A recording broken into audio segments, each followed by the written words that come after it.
So we're going to use the same topology that we worked through. Just a second. Let me just fix my pen.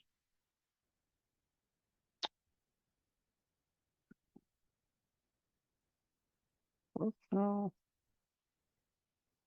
share my screen here.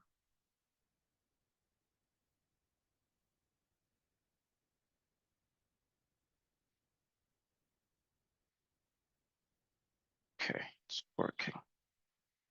All right. So this is a topology almost similar to what we had with the ASA. It's just that we now have an FTD here. Okay. And if you're going to see, there is a little management network here as well. Okay, which we didn't have with the ASA. You could, okay, but it's not a mandatory. With the next generation firewall and the FTD, it is like mandatory. Okay, and then it's a simple triple homed implementation, user LAN, internet, and the TMC. Okay, and we have this little router here, which is kind of providing internet reachability to the management as well. Okay, it's important. I'll cover that, why that is required. Okay, so the primary difference between the FTD and the ASA is with respect to how you can configure the appliance, the device. Okay, so with the ASA, you typically can do everything within the CLI or through the CLI. With the FTD, you cannot. Okay, so with the FTD, all you have to do is a first-time setup, which is logging into the device and configuring an IP address on this management interface. Okay, so that you can, through a management PC, connect over HTTPS to the FTD and then begin doing the configuration, the setup. Okay. So if I directly do this, this is basically going to be an on-box management, okay, or local management, which will be done through FDM or Firewall Device Manager, okay. If, however, I want to do a centralized management, I would look into FMC, which would obviously be on the same network management and will be connecting to the FTD. So I'll talk about this guy later on. Okay, for now, we'll just see the setup that we do with the FTD. Okay, so I did go over this last week, but we'll initialize the FTD again today because it's kind of like I've redid the appliance. Okay, and then we'll come in here and we'll manage the device. Okay, and we'll see how the FDM looks like, how we do the initial setup and everything, and how does the access control basically looks like on the FTD, how natting looks like on the FTD versus when we looked at on the ASA side of things. Okay. And anytime there are any questions, feel free to let me know about from the topology perspective as well. So let me bring up the FTD. Okay, I hope that is visible. I mean, I can't get it to be any bigger than that. So hopefully it's visible enough. Okay, but all we are going to do is, and I did go over this last week as well, okay, is doing the initial login. And again, the default credentials are admin as the username, and the password is uppercase A, admin, 123. So the first time that you log in, first is it will ask you to reset the admin password. After that, you accept the end user license agreement. or the EULA, and then you go on and you do the network configuration. Okay, so it kind of, so once you do an initial login, it runs an interactive script automatically. Okay, so you're going to be asked for all of these things in kind of like a chronological order. All right, so let's come in here. Let's do a first login. Okay, so we have the EULA. So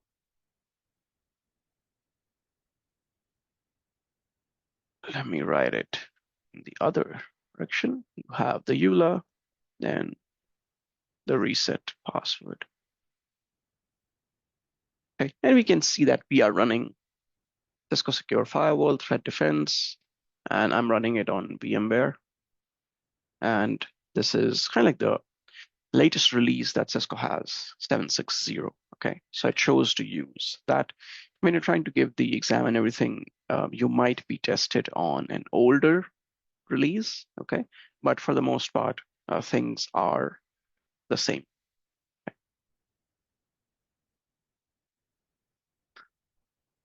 Let's hit enter here.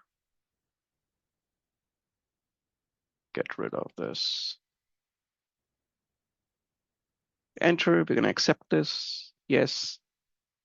Going to ask me to reset the password, and you can see you cannot do an easy password or a very easy dictionary-based password, right? You cannot do Cisco 123, etc., etc.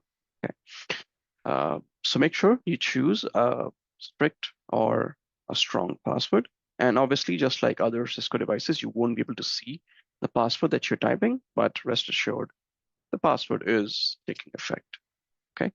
So once the password is successful, it meets all of these requirements.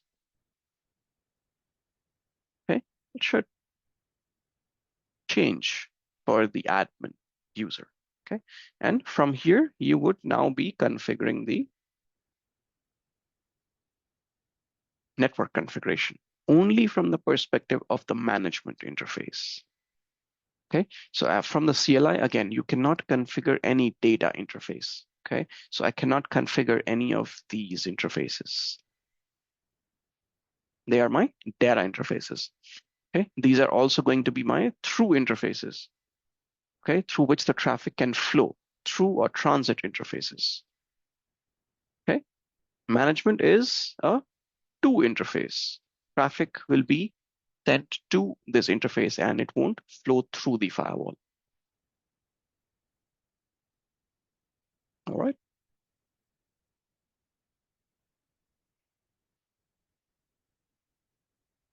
So yes, we're going to set IPv4. We don't want to do IPv6, so it supports both of them. You can also do a dual stack if need be.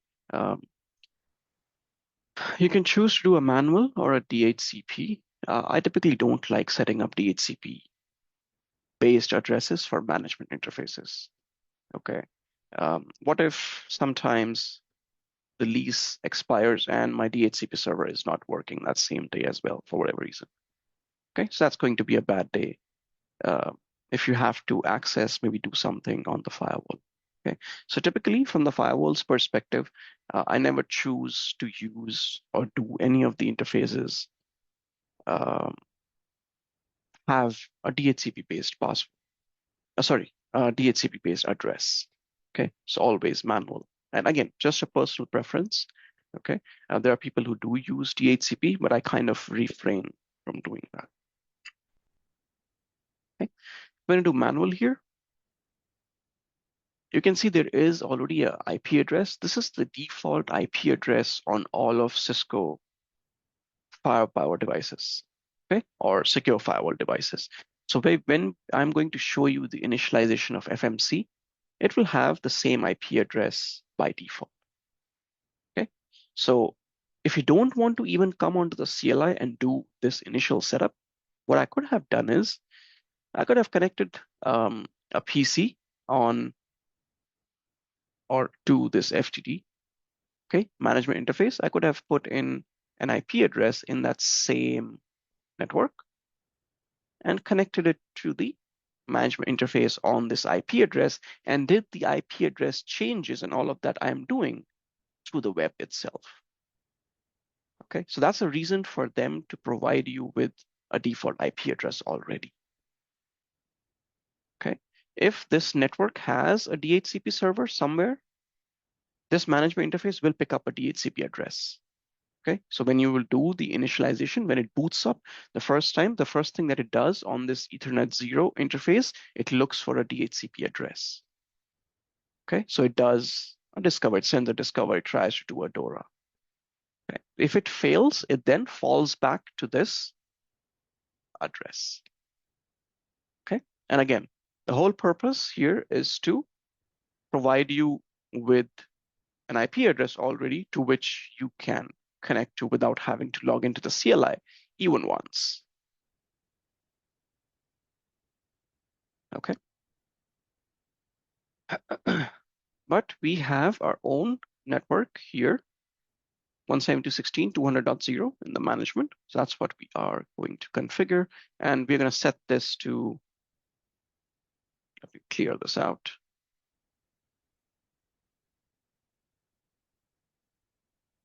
And we're going to set this to .51. It's the IP address.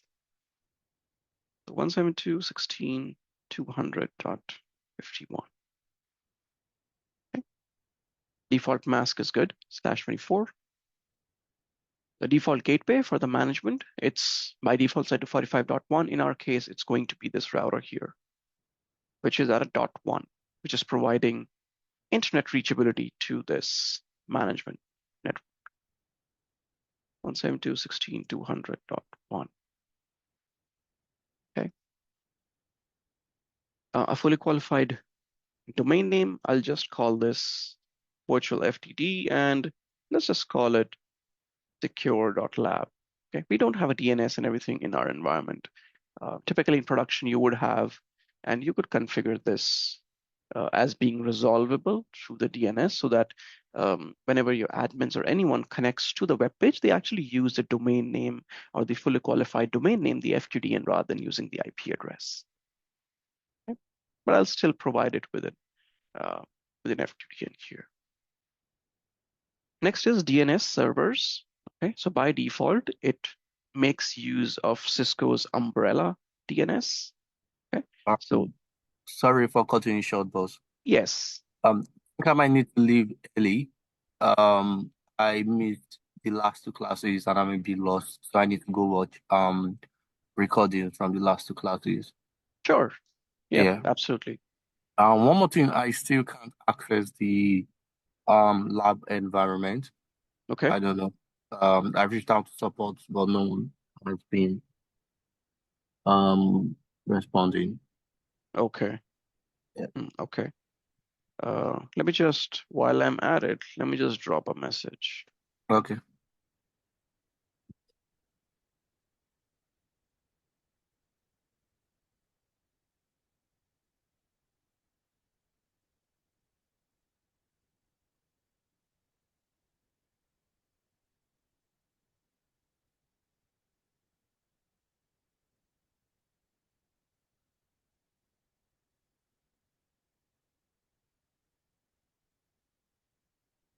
Okay. Yep. Just dropped a message.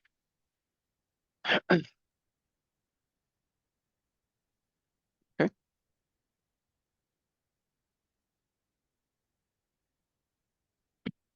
All right. Back to the DNS config here. It's by default set to 208.67, 222.222, and 208.208.67, 220.220. Okay. These are umbrella DNS IP addresses. Okay, which is Cisco's cloud-based DNS security service. Okay, a little later on during the S-core, during a couple of classes, I'll go over what the umbrella DNS is and how it works and how it protects things. Okay? And anyone is free to use these addresses. Even you could use it at your home, on your personal device, etc., etc. Okay, there's no limitation. However, obviously, you cannot apply policies and everything, you won't get access to the umbrella organization dashboard. Okay, so you cannot apply any policies, but you can still use it, and it will still reduce the amount of adware that there might be. Okay, so you can choose to use this if you have an internal DNS server in production. You could use that.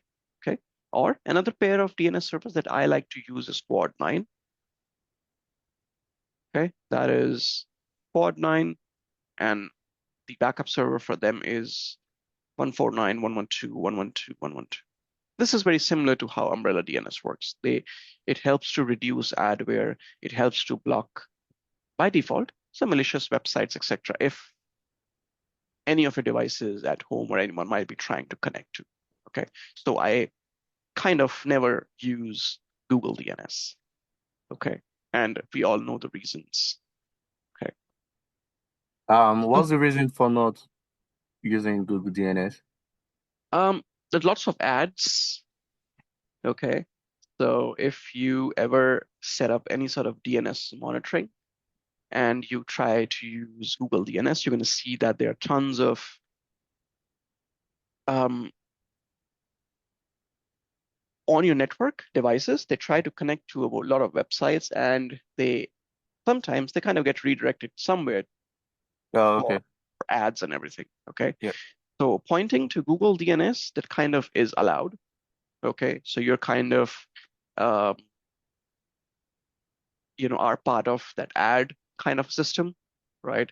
Whereas if you use any of these DNS services, uh, those DNS requests for those ad-based services, they basically get blocked automatically. And you Okay. basically don't have to pay anything for that.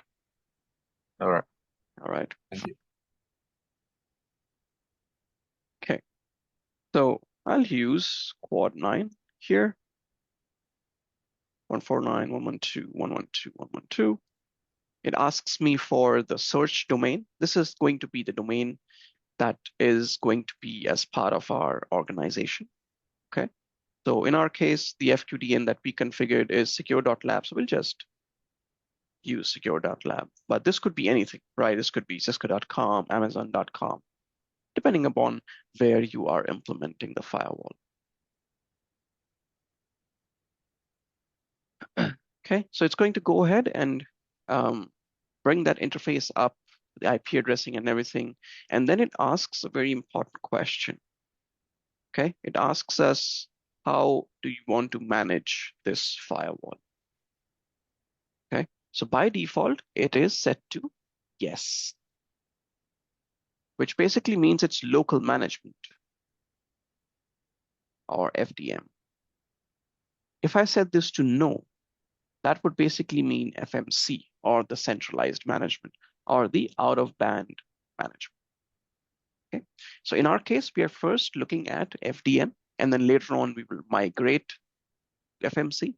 Okay, so the default option that we have for yes, we're going to be good with that for now. Okay, so I'm going to hit enter here. And it is going to go ahead and set the firewall mode to routed. Okay, so just like we saw with ASA, okay, again, at the base, at the foundation, FTD is still an ASA.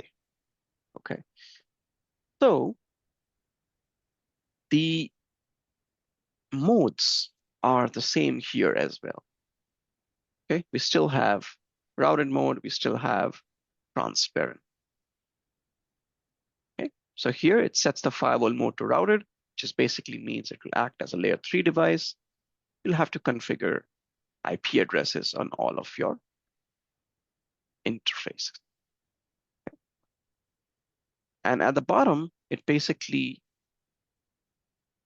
tells you that you have successfully done a first boot initial setup for the Secure Firewall Device Manager, or the FDM. So now what basically you will have to do is, from here, you would do an HTTPS to the 172.168 200.51 address. Connect to the FDM and proceed with doing the configuration for the rest of your network.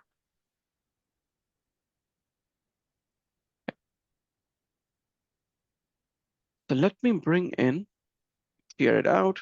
You basically don't need the CLI anymore, okay? SSH and everything is enabled by default on the management interface, okay?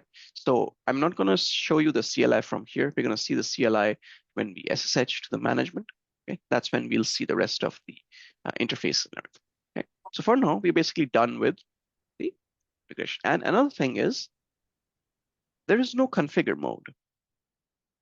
So I cannot do a configure terminal here. Okay, which basically means I cannot configure anything from the CLI.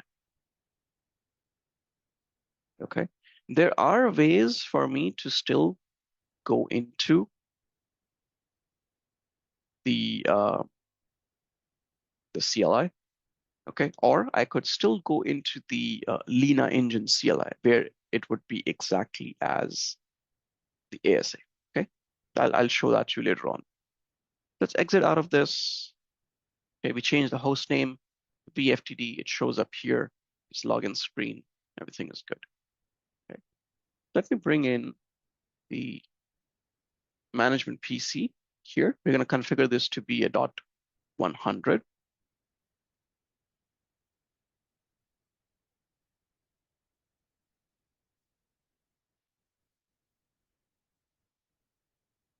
Okay, it's a Linux machine. So let me come in here and configure my IP address of 172.16.200.100. -24 is going to be the mask, and the gateway is going to be 172.16.200.1. Okay, 200.100, 200.1,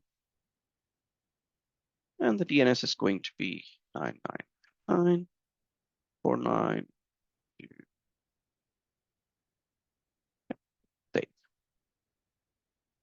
Okay, and I'm going to just slap the interface, just do a shut, no shut on the interface, and we should have reachability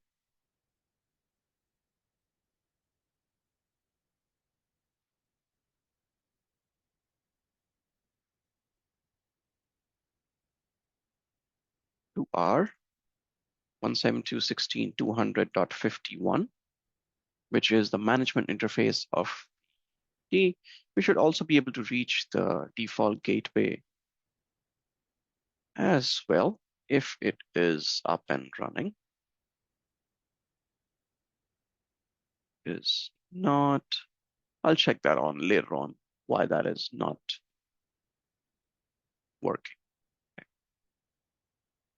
Let me open up a browser. Let's try and connect to the management interface first.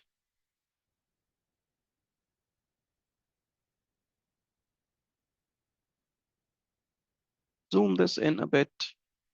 So it's going to be HTTPS to 172.16.200.51.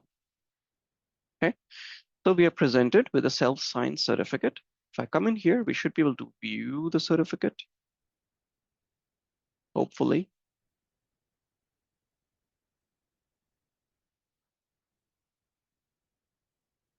We can't here. Let's just try and log in first. Okay, so it's a self-signed certificate. That's why we get a certificate error. We're going to accept the risk and continue. And we are presented with the FDM. That's a local management that you are seeing here.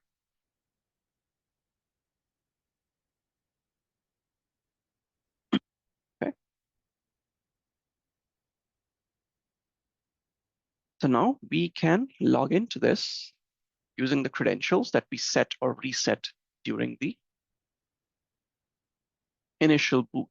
Okay, so username remains the same, but the password is what we changed it to.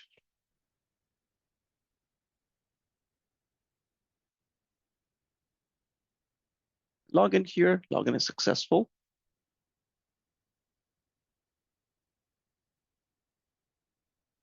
That's what the firewall device manager looks like.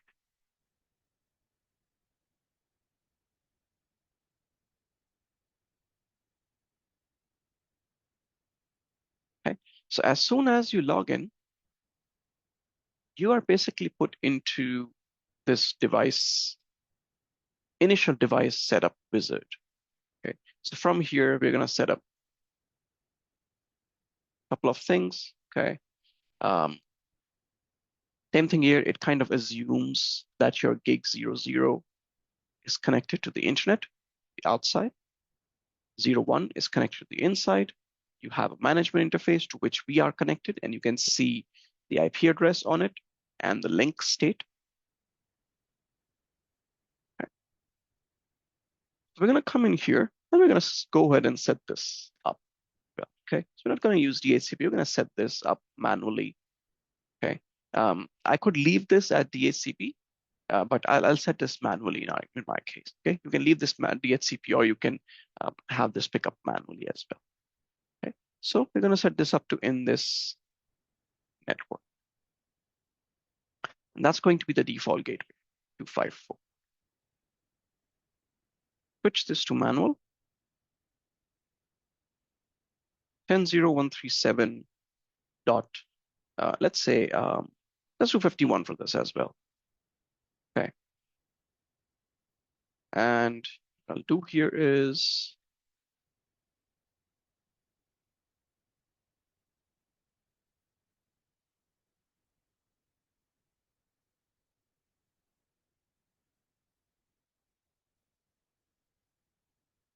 okay, so kind of remember.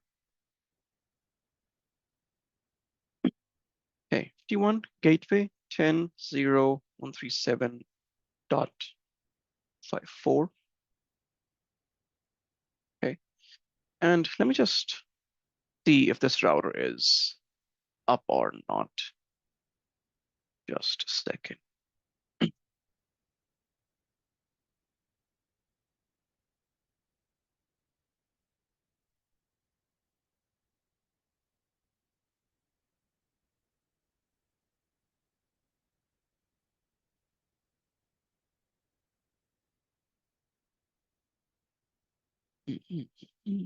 Okay, so the router was not up. Let me just power it on.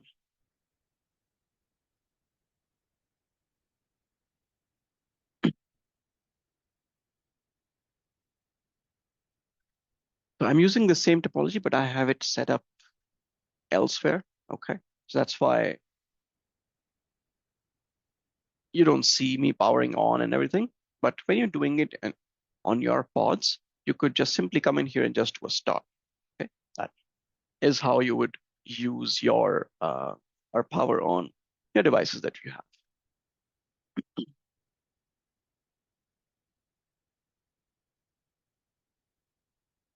Okay, so let it come up.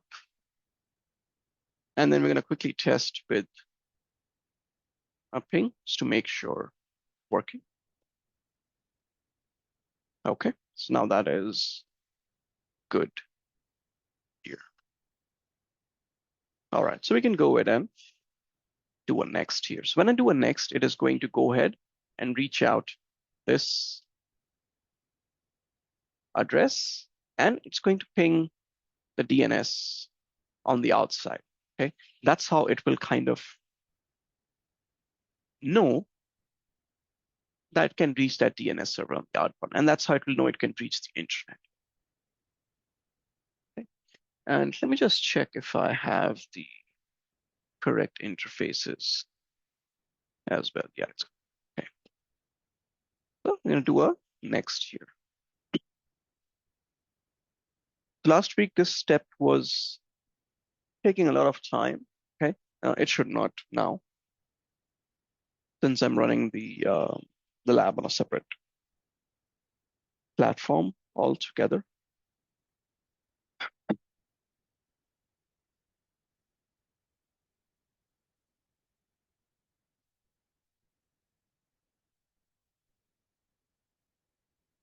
Okay, let's log in. And for some reason it expired.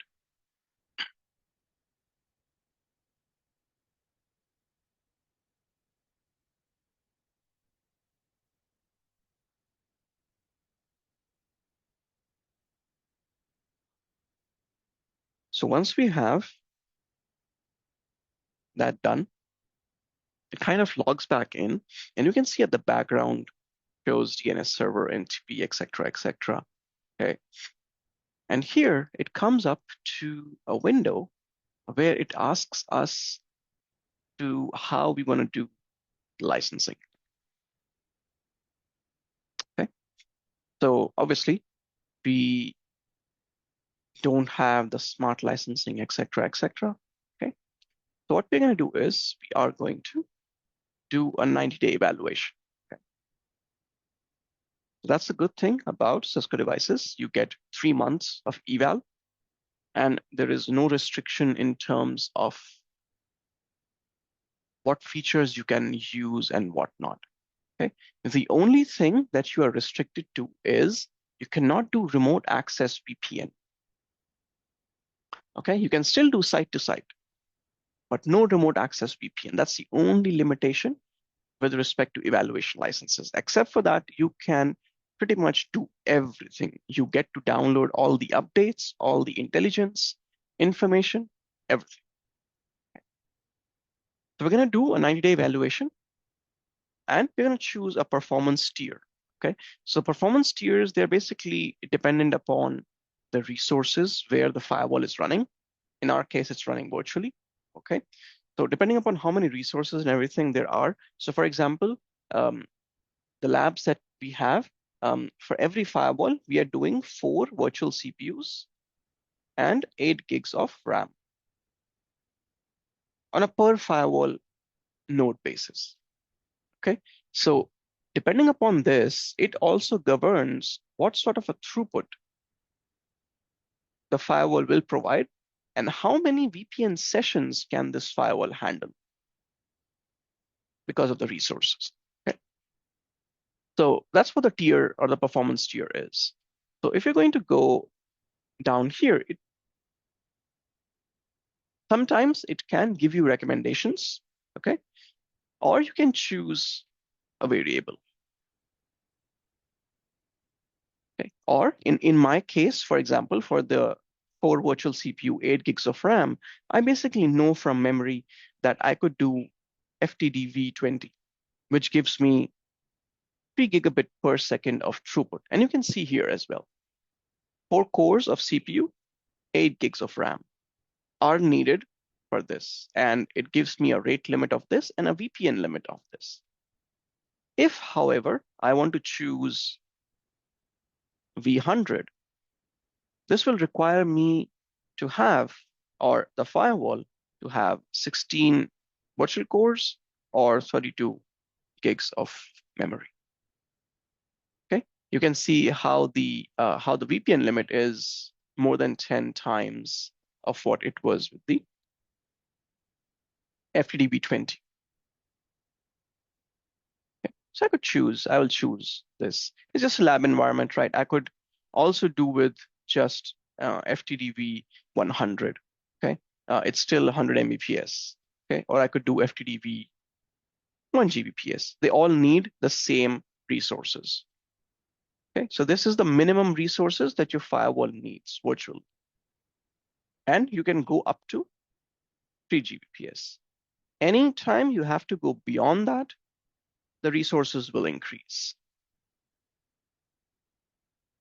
Okay, we'll just do FTD V20 in our case, and we'll choose confirm. I'm going to go ahead and initialize the device, set the licensing and everything.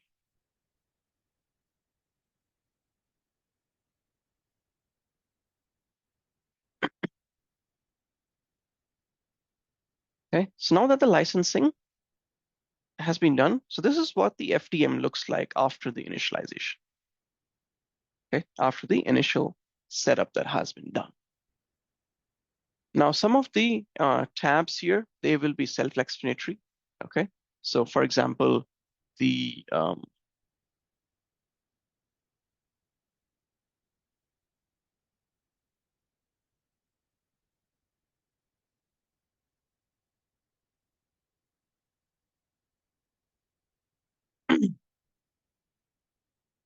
Yeah, go ahead. Sir, I just need to know regarding for licensing, how we will come to know that we have to purchase this license. I mean, what kind of criteria and like scenario we have to consider for the licensing purpose? Yeah, I'll talk about licensing in a bit. Okay, Okay, I'll okay, talk okay, about the different licenses that you have and what they really do. okay. Thank you. Okay. So let's just go into this license section. Okay. Let's click on View Configuration.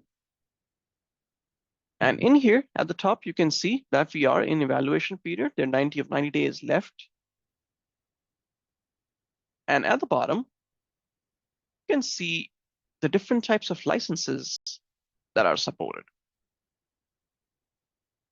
Okay, so these are the new naming for the licenses, and I'll also talk about the older names that there used to be. Okay, so if you ever come across an older version of the firewall, which is not 760, so we are on 760.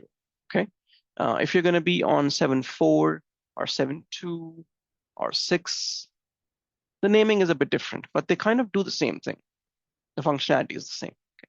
So at the bottom is the essentials license. You always get essential licenses anytime you purchase the firewall, anytime you install the firewall. This is the very basic license. Okay, it is perpetual, which basically means it will never expire.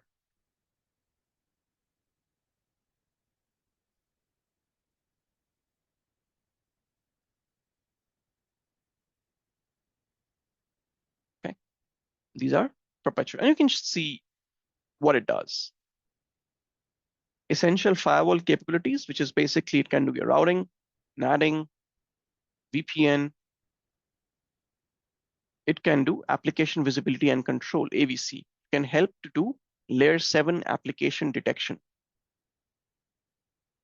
The older license name for this used to be base.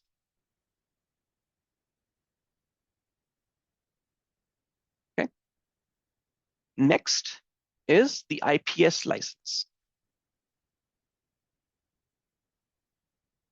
Okay. These licenses, they are all subscription based.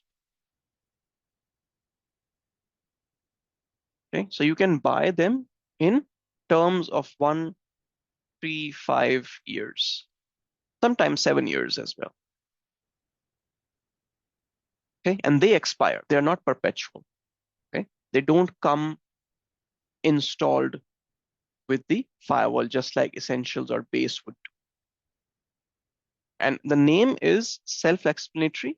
It helps you to do IPS, intrusion prevention system.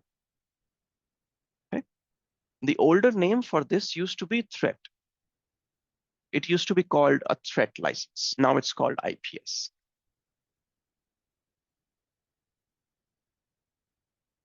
Okay.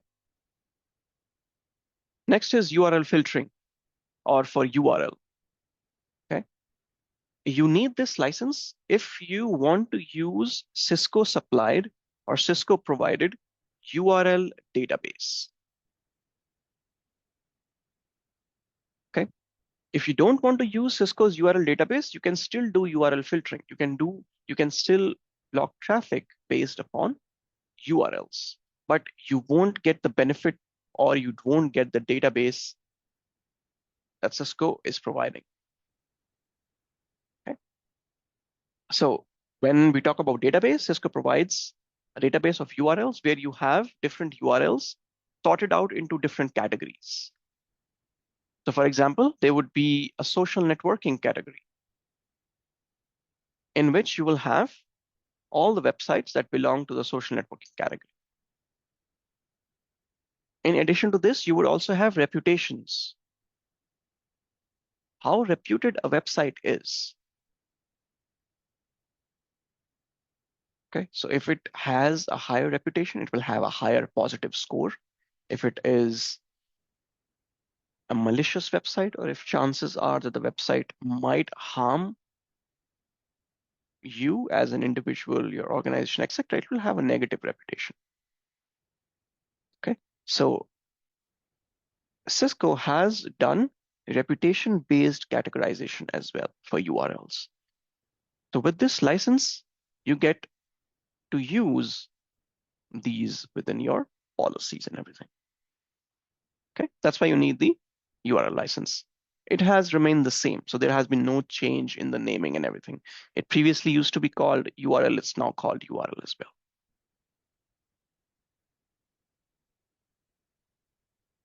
Okay.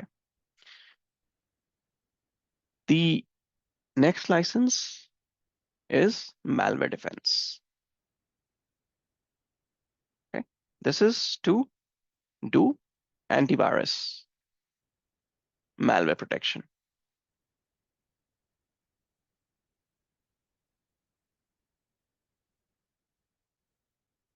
Okay, so anytime you are transferring or your users are transferring any sort of files to the network, you want the firewall to scan those files, okay, to make sure that they are not downloading knowingly or unknowingly any malware, which might have been embedded into those files. Okay, so this enables that feature. This allows the firewall to do the malware protection. Okay, so it's called as malware defense. Okay, previously it used to be called as, I believe it used to be called as AMP. Okay, so AMP stands for Advanced Malware Protection.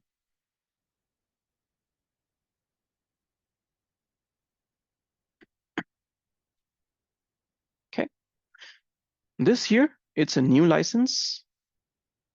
So Cisco has added support for service provider based protocols as well.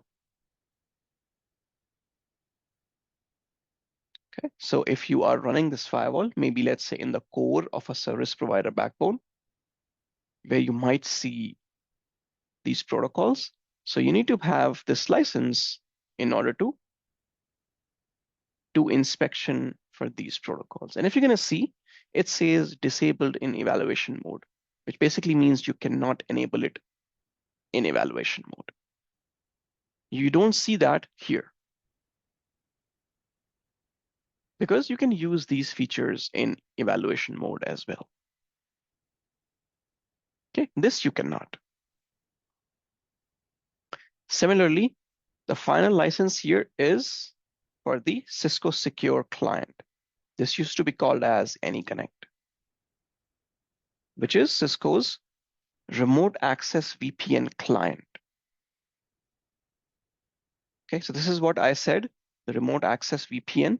You cannot do remote access VPN when you are in evaluation mode. It says disable.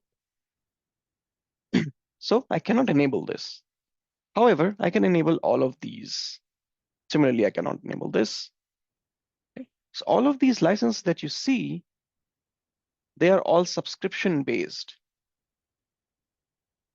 The essentials or the base license is the only one that is perpetual. That's why it's enabled. You don't have an option to disable it or enable it.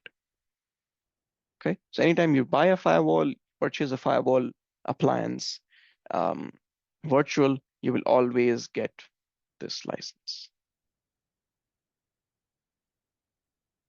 Okay, so that's how the licensing goes. Again, if you want to use remote access VPN, if you want to allow your remote users to be able to access your corporate resources, okay, over a VPN, then you would need to buy the secure client licenses. Okay, and then only you would be able to do remote access VPN. All right, so that's my licensing. Right, hope that answers the question for the license.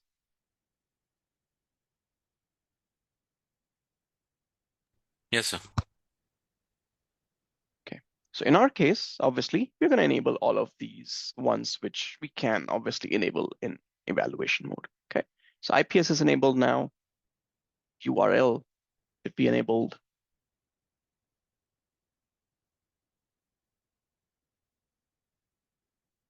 And I'm going to also enable malware defense.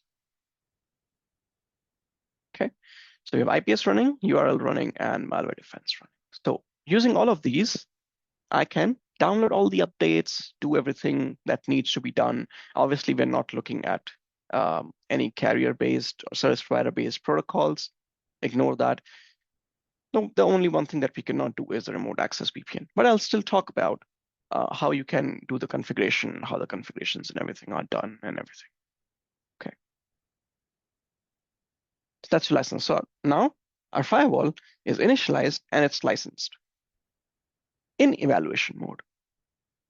Okay. Again, no difference in terms of when you would buy and license this or now.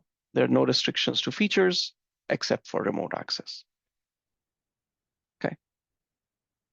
Let's come back here to the page. Okay. Now coming from so this section I'll talk about later on, the top here. Okay. Now there are a couple of things that you're going to see here as well. VDB, intrusion, cloud services, etc. Okay. So I'll talk about that later on.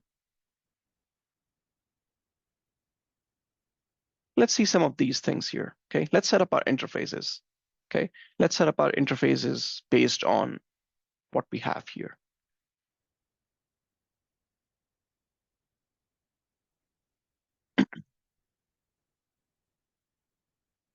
So we should already have a couple of interfaces already set up. Okay. So on the outside, it is in routed mode. Okay. You can see the logical name outside. I can come into the edit option here and we can see what the name is. Okay. So I'll change this to, I'll say this WAN untrust. Okay. I'll change the name. I want this to be the name. Okay. IP address is good. Okay. It's not good, right? That. Is it okay? Yeah, 10.0.137.51, that's okay. And that's the mask. You can configure a standby address as well. Okay. You can do IPv6 if you want to, and you can come into advanced and do some additional things, okay? So you can do high availability as well, okay? You can enable the DHCP client if you want to, and leave everything at the default. We don't want to do any of that. It is in routed mode. Status is enabled. Hit OK here. Oh, I cannot do uppercase, okay. So let's do this. Click OK.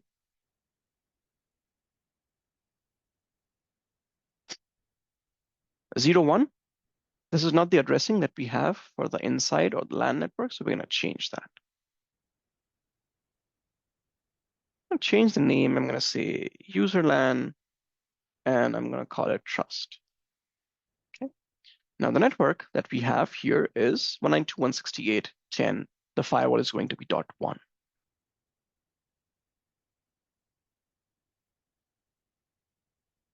Change that .1.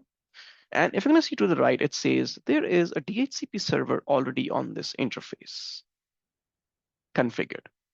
And it's configured with this network, right? But we don't want that. So I'm going to edit this. And I'm going to say the DHCP is going to be 10 dot, let's say 22, 10.25.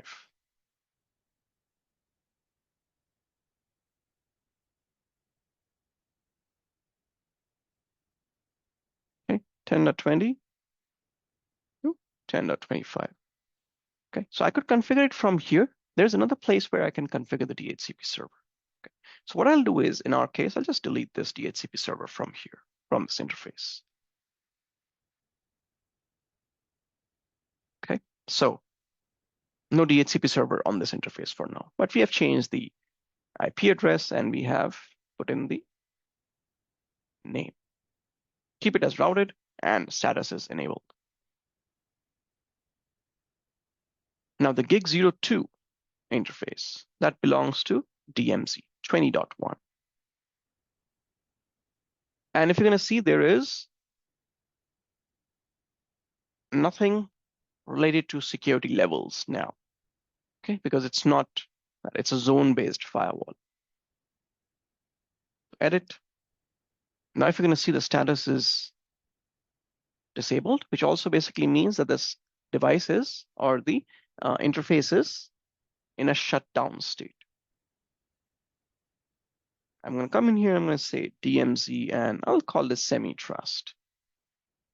Okay. If you're going to configure static, you can also do DHCP, or you can do PPPoE. Say 192.168.20.1, 255.255.255.0. It depends. Okay. Sometimes a lot of organizations can want, but typically DHCP from the firewall is typically done in smaller organizations. Okay. In big organizations, you typically will have the firewall on the edge, and your firewall will be a lot of hops away from your inside host. Okay. So either you would have it on some sort of a switch on the access switch, okay, or maybe you would have a separate DHCP server, maybe a separate Linux server, which is just doing DHCP, or maybe Windows server, which is just doing DHCP and nothing else. Okay, but it is an option. You can still do DHCP from the firewall. It still allows you to do that. Okay, 20.1, press, make sure I want to enable the status because I want to unshut port, and then I'm going to do an OK. And at the bottom, see, we have the management interface, which obviously you cannot disable. Okay. And it gives you kind of like a warning that you cannot disable the management interface. It is always there because that's how you are connected to the firewall. Okay. Now at the top, you're going to see that we now have three interfaces: 00, 01, 02. Link state is up, they are enabled, the IP addresses, some management. Okay. Now right next to the interfaces, you see something called as a virtual tunnel interface, or VTI. Okay. We'll talk about this in the VPN section. Okay. They are a way to implement route-based VPNs. Okay. So in the VPN section, we'll talk about different types of VPNs, what route-based VPNs are versus policy-based VPNs, etc. Okay. So then you'll understand what the VTI interfaces are. But it's a way which you can configure your firewall to support site-to-site VPNs. Okay, one of the ways in which you can do that. So you have an option right here to do that. Let's come back to our front page here, the dashboard. Okay. Now, next to this, we have a routing section. Okay. Let's look at the configuration. There is already a default route that is set up here. Okay, by default. Okay. There's and you can see what all we support. We support static routing, BGP, OSPF, EIGRP. And you can also do equal cost multipath or ECMP. Okay, and we already have this route here. Okay, which says it's a static route. Okay, the next or the interface that is to which you need to route traffic is this WAN and trust that we created. This is the gig 00 interface, and you can see the names. We can now see the updated names. The other interfaces which are unnamed, they are kind of like in a disabled state, so you cannot choose any of them. And here it says network. Okay, so this is the default route. This is an object that we have. Okay, so within this object would be the default route defined. Okay, so it's a very good thing for you to define objects, and within the objects you define your values or your IP addresses. And it could be for host names, subnets, FQDNs, etc. It helps you to keep the management and the administration very clean. Similarly, if you look at the gateway, it's an object as well. And that object would have a value of, so this has been created by the firewall by default for you based off of the information that we provided during the initial setup. And obviously, you can change these values. If I click on this, if I come over this,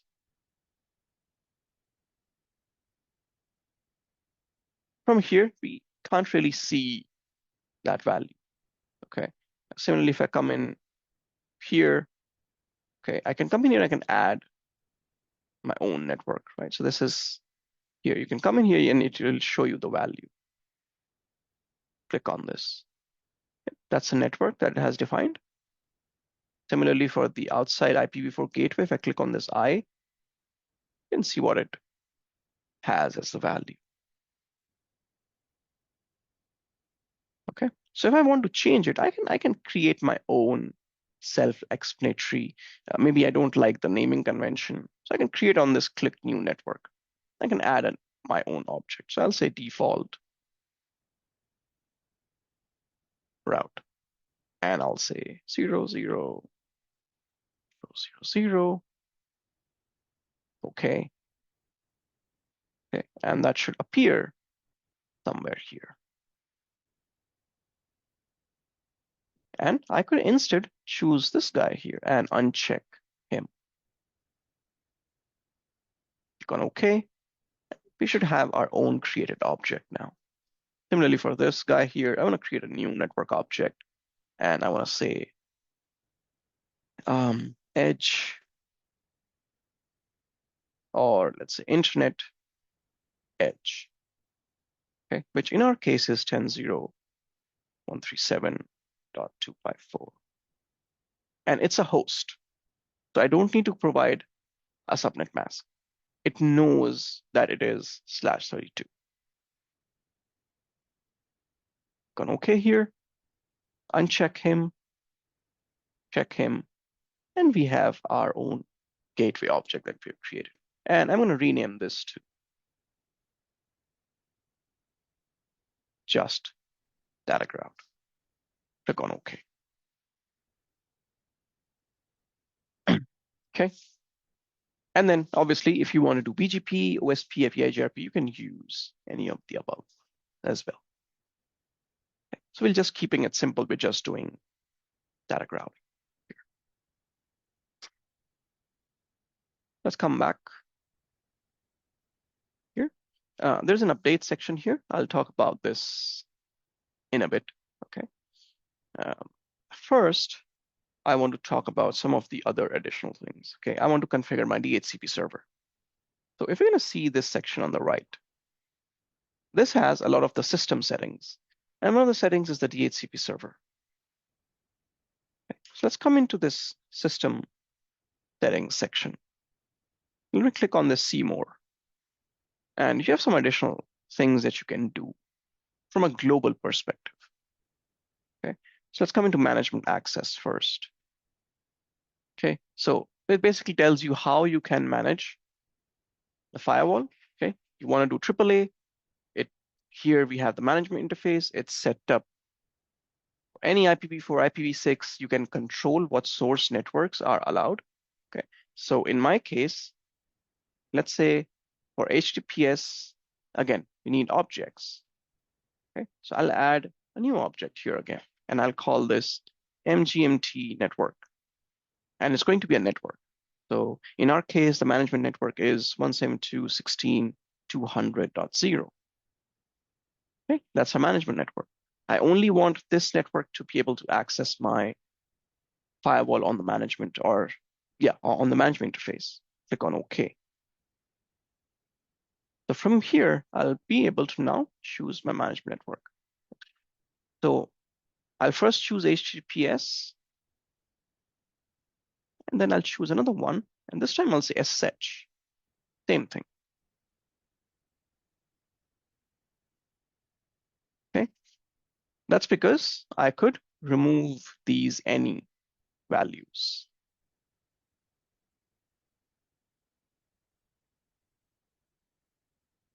I don't want anyone to be able to access the management, just my management network.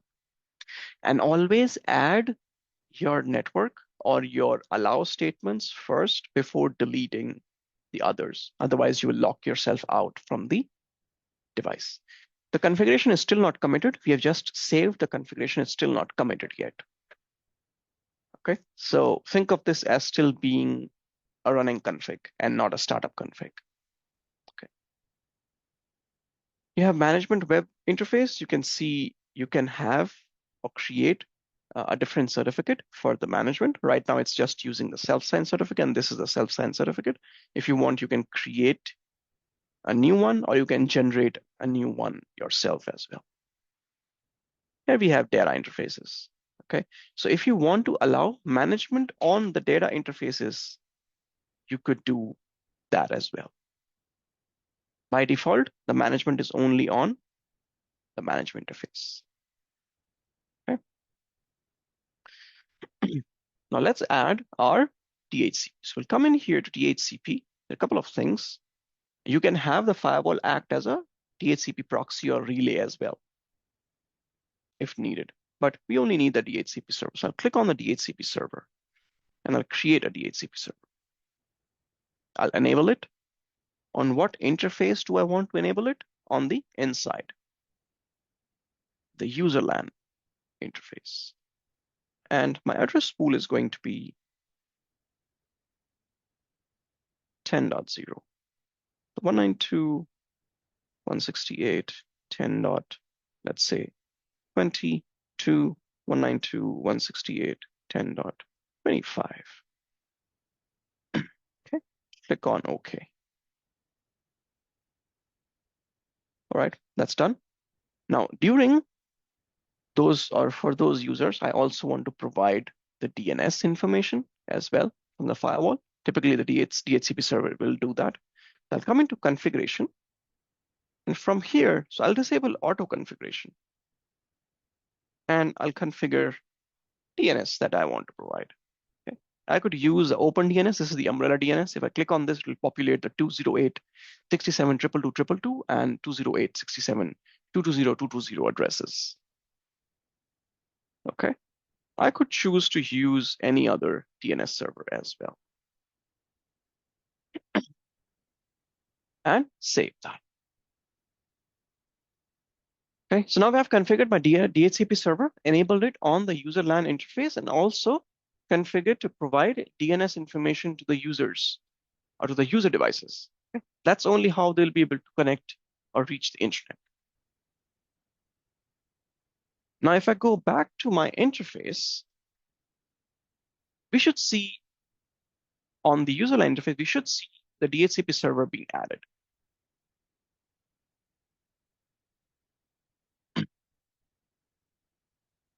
Okay.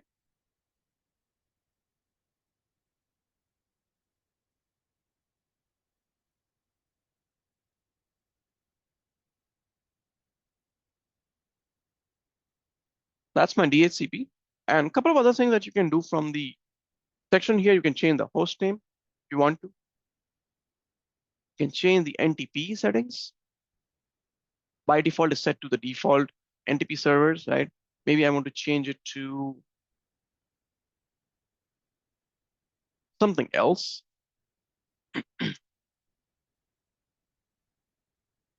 Okay, I could add multiple as well. Save that.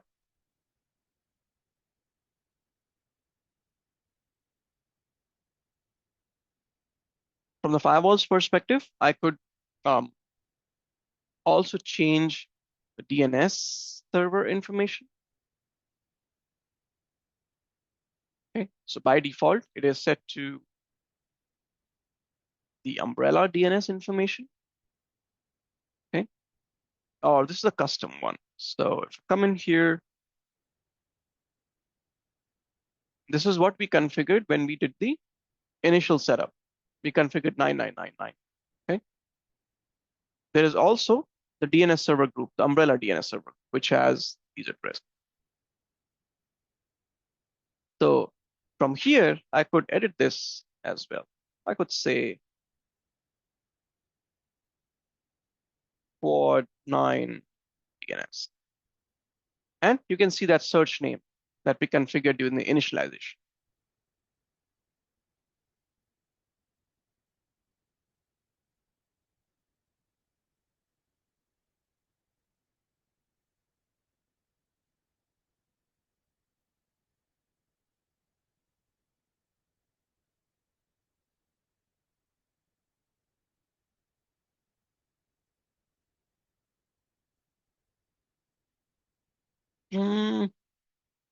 Save it this way, refresh it.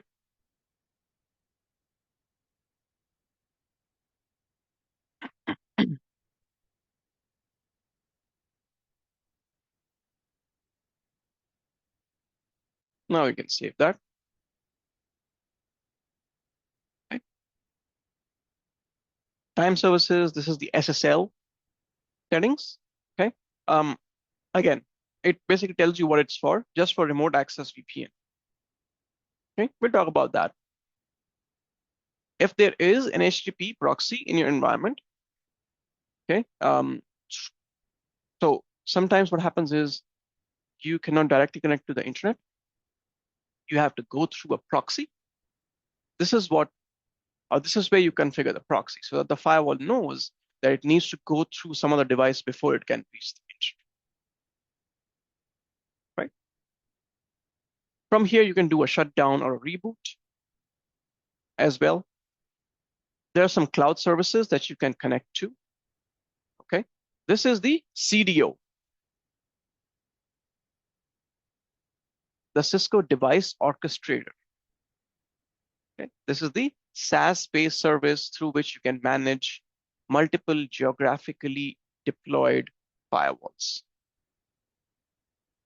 So there are two cloud services, this, and then another one is for smart license, which I already explained what the smart licensing really is.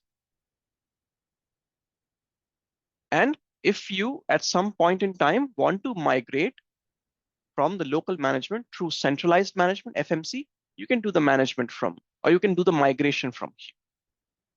Okay. Firewall Management Center or CDO. So you can use this section to do the migration, which we will use later on. Okay, when we are done with this and we want to migrate to our FMC, we're going to use this to do the migration. Okay. Now, having done some of these configurations are not committed yet. Okay, they're just saved. So you need to do the commit or you need to do a deploy. On the FDM, if I see this amber dot here, it basically means I have pending changes that need to be completed. What I can do is click on this and it will show me a list of all the pending changes. Okay, so let's see a couple of these. So green basically means it is something that I added. Okay, so for example, we added a quad 9 DNS object.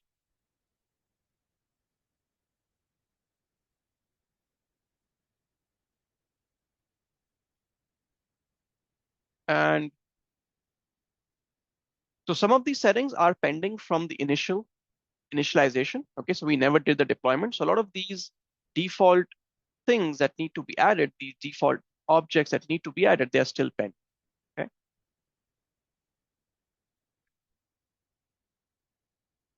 If you want to, you can also copy all this to text port or you can download it as a text.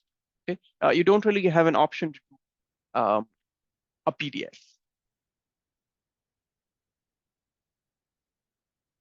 You can name a deployment, right? Maybe there's a internal ticket that opened that allows you to make any changes or wants you to make any changes on the firewall.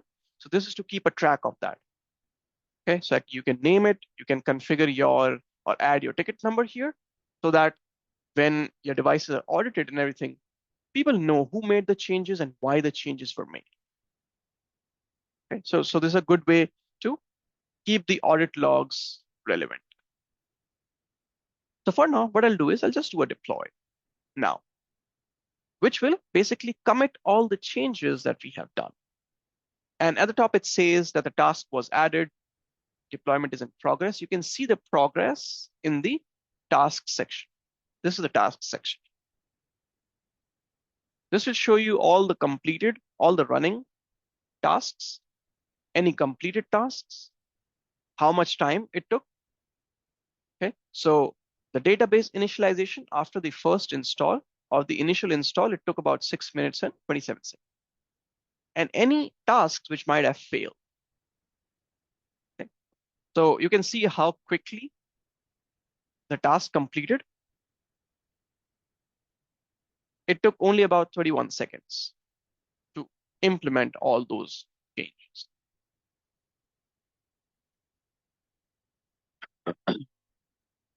Okay.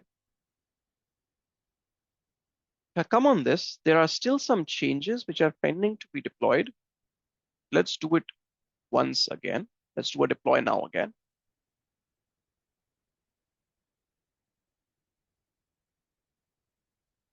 So once all the changes have been done, this amber icon should disappear.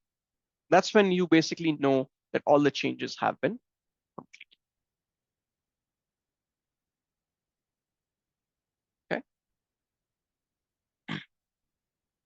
Let's give it some time to run. And in the meantime, let's take a quick break. Right? Let's take a breather. And then after that, we'll go into the access policies. We'll see the access policies. We'll see the updates. We'll see if our user is getting IP address or not through DHCP. Is he able to connect to the internet or not? How we see the logs and everything. So we'll see all of that after the break. Okay. So let's meet back in 10 minutes. Okay, sir.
All right.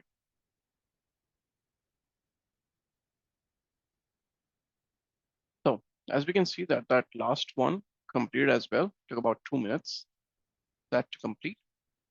And if you're gonna come back here, we can see there's no more that amber dot there, which basically means there are no pending changes. Okay, there's nothing to deploy. And the last successful deployment was on 21st September. If you want, you can check the CLI. Okay, so we can see all of this configuration that we did on the CLI, and it's very similar to ASA. The good thing about FDM is you have a web-based CLI as well. Okay. So you can click on this option, and it gives you a CLI console. Okay, and from here, you can basically type in your commands. Show interface, IP, brief, for example. Okay, and we can see the details of the interface. Similarly, show route. Okay, so gateway of last resort that we configured, the default gateway, static default route, the interface naming and everything, right? I could do name if, and it's going to show me the names of my interfaces, security level, but it's not relevant anymore, security levels, so we can safely ignore that. Okay, so you don't really need to do an SSH or something. If you are logged in over web, then you can access the CLI through that console itself. Okay.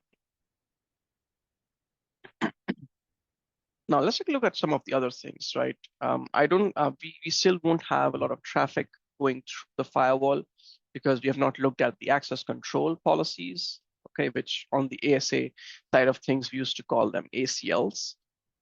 Okay, they're still ACLs, but they're a bit different because now they have some additional next generation firewall capabilities. So before I come into policies and show you the different policies, I don't come into objects. Now, anytime, and again, personal preference, anytime I try to do any implementation, I always set up the objects first. Okay, because typically you would have the information already handy regarding the customer's networks, subnets, which are there, maybe user subnets, their data center subnets, their server subnets, where are the DHCP servers, where are their edge routers, all of that information.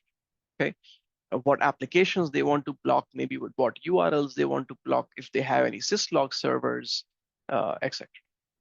I would already have all of that information. Okay, so I typically like to spend some of the initial time to set up the object and then create the policies, because those objects can then be reused across the policies. Okay, so here we already created some of the objects and they appear here: the default route, the init edge, management network.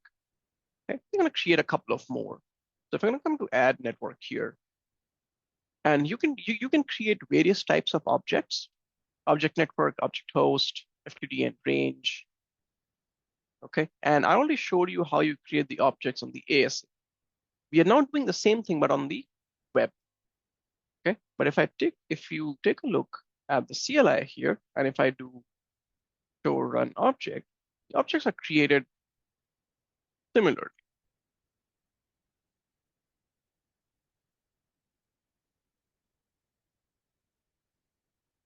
Okay, so for example, we created for default route. So we have object, network, name, and then subnet. Okay, similarly here for the management network. The CLI is very, very, or almost same as that of the ASA. You now really have the privilege of not remembering the commands and everything and just setting up everything from the web. But when the deployment is being done, when the commit is being done, whatever you're doing on the web page, it's basically being translated into those commands and being added to the CLI. That's what's really happening in the background. So we're going to say user LAN network. It's going to be a network. Okay, I could configure range as well if I need to. It's going to be 192.168.10.0/24. We also have a DMZ network. I'll configure that. I'm going to say 192.168.20.0. And as soon as I do any configurations, you can see that amber icon comes up again. Okay, which basically tells me that whatever the last saved configuration was, there have been some changes that have been made after that.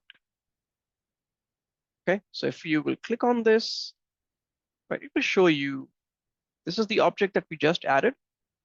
User LAN network, DMZNet. These are all pending for deployment or for commit, basically. But we make other changes as well, and then we're going to push changes to it. Okay, so DMZNet, user LAN net, for now, we'll keep it that. Some of the objects, so I won't talk about all the objects here, okay? You really don't need all of them. I mean, for now, from an S4 perspective, okay? But some of these I'll talk about for the most part.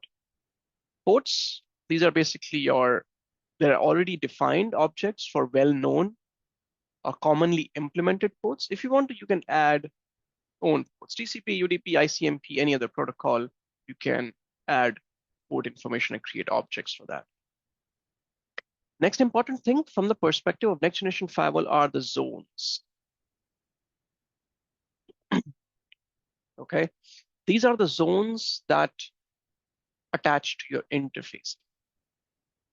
All right, so we can see that there are already a couple of them created.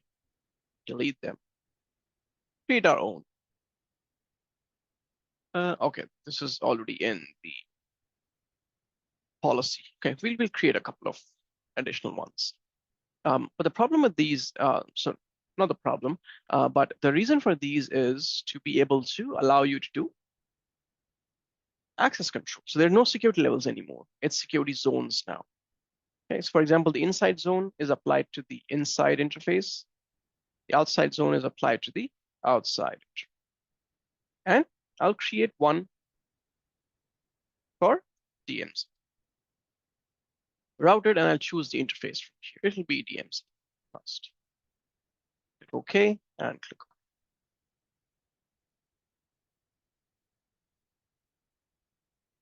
Okay. Some of the other things that you can obviously do from here is application filters. So you can create your filters. Okay, so for example, I can create something, and let's say social networking. Okay, and I could choose my applications. Again, this is the database that you're getting from Cisco. So from here, I could choose, let's say maybe Facebook. Okay, and I can add that to my filter. I can then use this application filter within my policies. Okay, so I'll cancel this. We're going to create some later on as well. Okay, so you can create any types of filters that you want. URLs, here you can define your custom URLs that you want to block or allow. Okay, so here you can put in www, whatever. Okay, or let's say HTTPS, www.twitter.com. Okay, and then you can use these objects within your policy. Using the custom URL object, it does not require the URL license. Okay, URL license is only needed for the URL filtering database that we get from Cisco.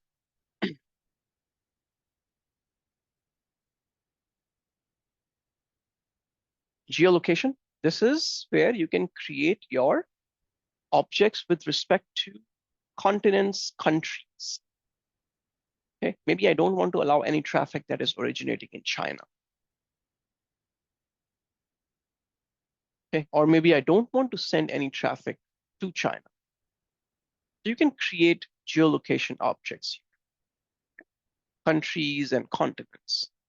So Africa, so within Asia, you're going to see all the countries with respect to Asia.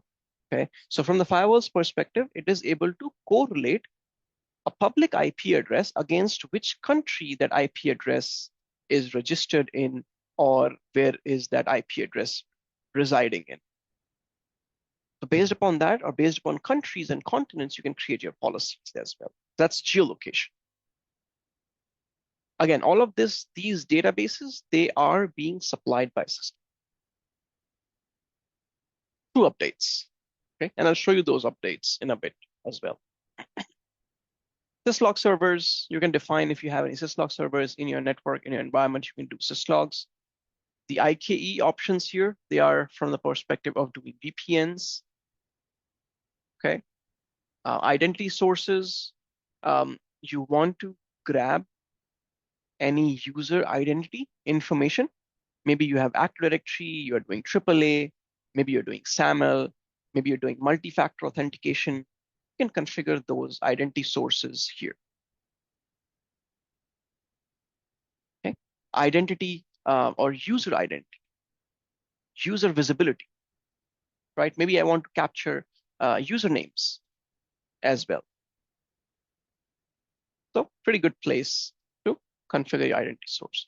Similarly here, users, you can configure your local users here, local database.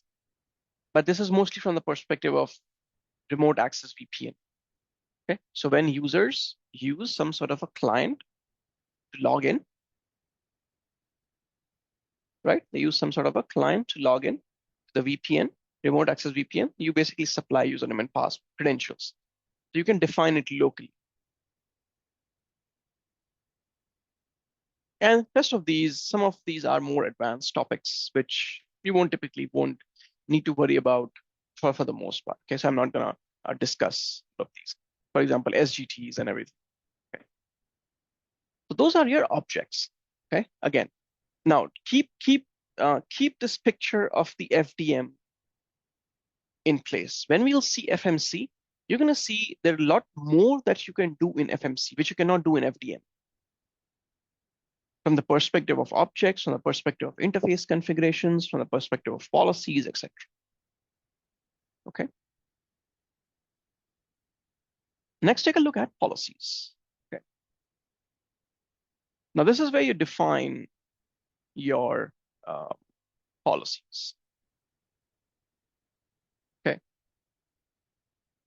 And you can see the flow of traffic at the top. Here's the packet. It will first be decrypted. Then it will go through identity. This is the user identity. Then there is something that we call as security intelligence. Okay, I'll talk about this later on. You then do NAT or UNNAT. Then is your access control policy. Then is your IPS. So currently we are in access control. And you can see there is a rule that's added here. Okay, which basically says, so this is the source section. This is the destination section. So now this, since it's a next generation firewall, you are no longer limited to just the layer 4 information. You can now make use of layer 7 capabilities as well, or layer 7 data from your traffic as well. You can filter traffic, allow block traffic based upon applications, based on URLs, based upon user information. Okay, so this is a default rule that has been added, which basically says anything which is sourcing from inside zone. So inside zone has the interface, user LAN, trust, and going to outside zone, which is the WAN untrust interface. Okay, so inside to outside traffic, it is trusting.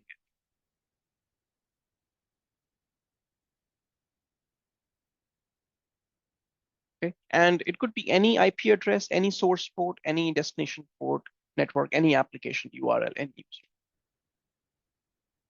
So basically, this rule is allowing everything. Only when it is originating from the inside, from here, not from the DMZ, or not from the outside, only from inside routes. So there's no security level. It's now based on zones. And zones are tied to interfaces. So every interface can only have one zone configured. You cannot have multiple zones on a single interface.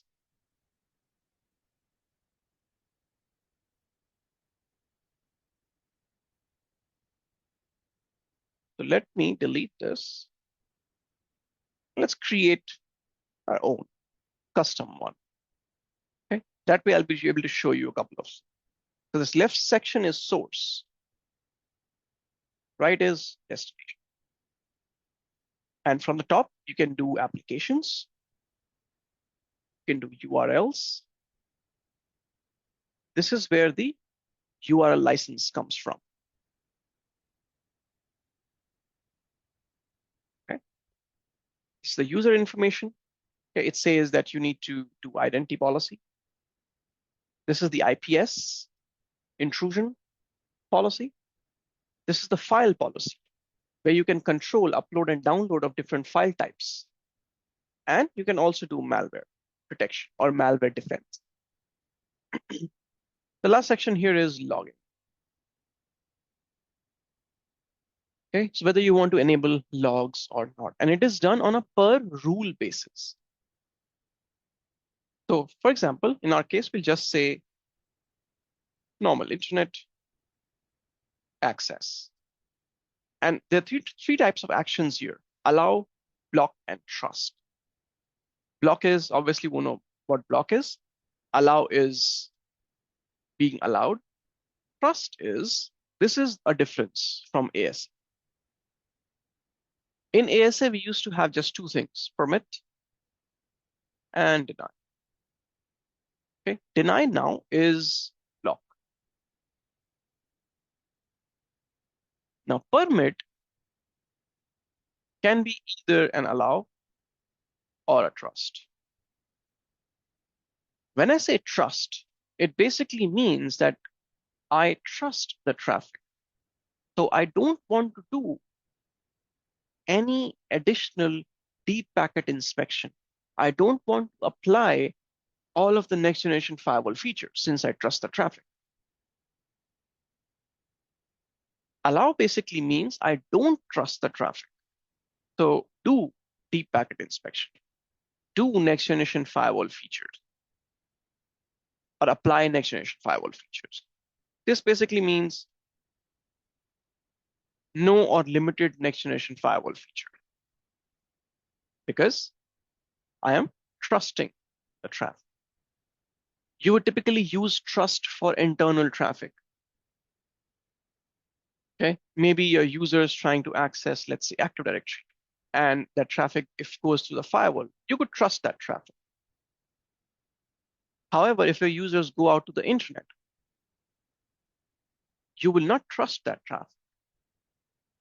Okay, because your users might download some malicious information from the internet. They might access some unwanted URLs, etc. So here you would typically do an allow. Now, when we will look at the FMC, there are going to be some additional options here that will be available from an action perspective. Okay, to FDM, through local management, you can only configure these three. To FMC, you can do a lot more. Okay, so think of FMC as a way to truly unlock the potential of Cisco Next Generation Firewall. Okay.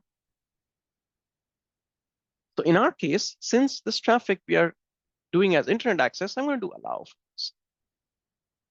And I'm going to select zone, and I'm going to say inside zone. And network, I'm going to configure my user LAN network here as the source. That's why I created these objects beforehand. I could have created them from here as well. Okay, I kind of not like to leave a lot of these at any, wherever possible. Obviously, I cannot configure source ports. Source ports can be anything, right? They can be any ephemeral value, so I cannot configure them. But I can configure my network from which I want to source the traffic. and the zone as well. Now, destination, this would be anything going out to outside zone. Okay, and I will say here HTTPS traffic or HTTP traffic or DNS traffic. Let me filter for DNS.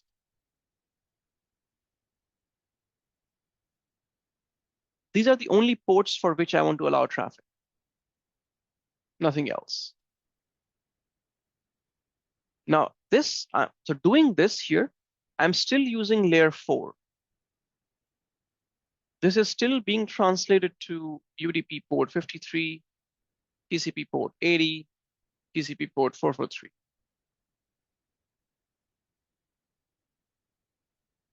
Instead, what I could say is ports can be anything. I don't want to worry about ports. Application visibility.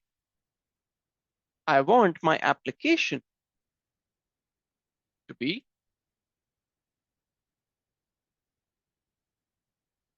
HTTP. And you can see you get a lot more variants for HTTPS. HTTPS 2, 3. 3 is QoIC.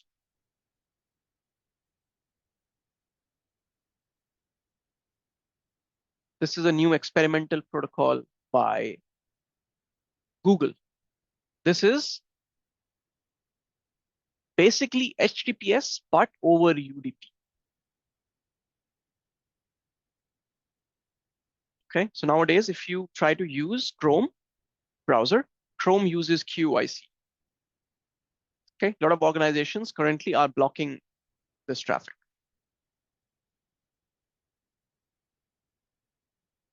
Okay, because it's still experimental. Okay, and a lot of firewalls, a lot of devices cannot decrypt this traffic. As if now it is undecryptable. Okay, by the firewalls. So someone could access anything or send anything encrypted using QoIC, and your firewall won't even know. So that's why organizations currently are simply just blocking this traffic altogether.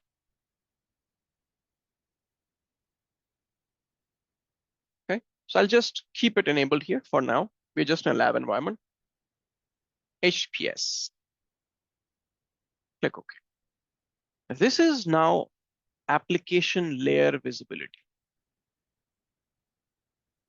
My layer 4 port now could be anything. But if my layer 7 application is HTTPS or 2 or 3 or HTTP, this traffic will be allowed as per my allowed with deep packet inspection because it's allowed. Okay, so this is my application visibility that comes in. This is one of the important features with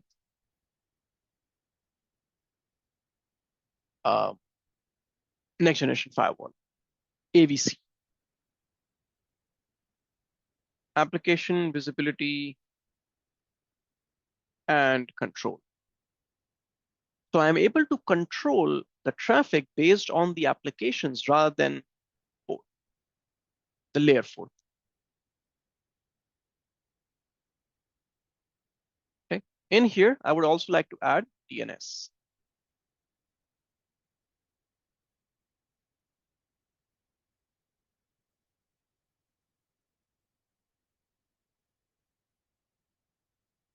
Give me a second, I'm going to call.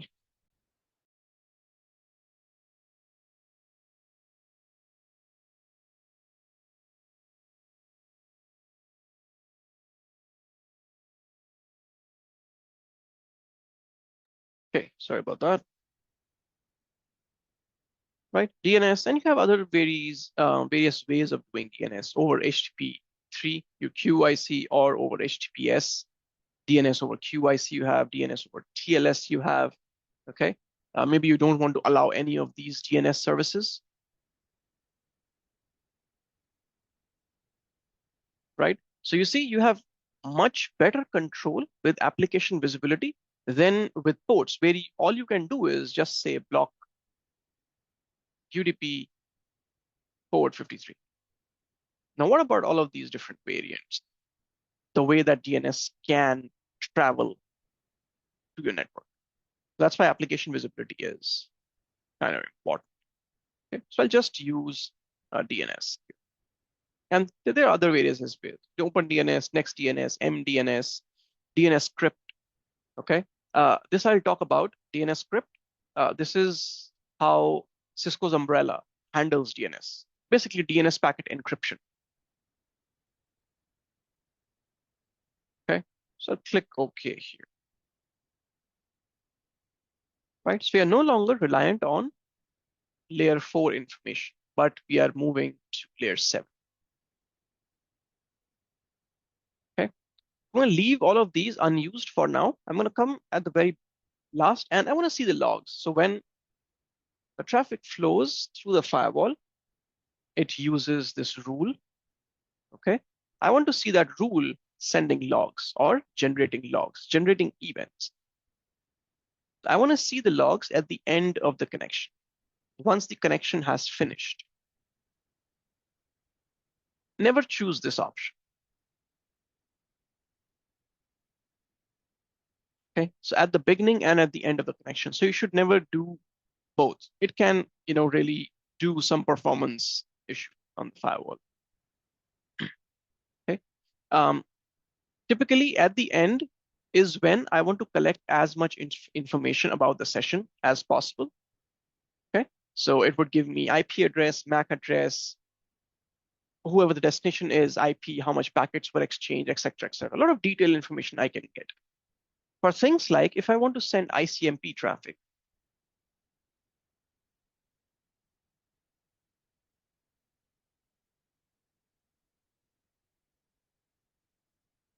okay, if I want to see if ICMP is working or not, I would typically want to see it at the beginning of the connection.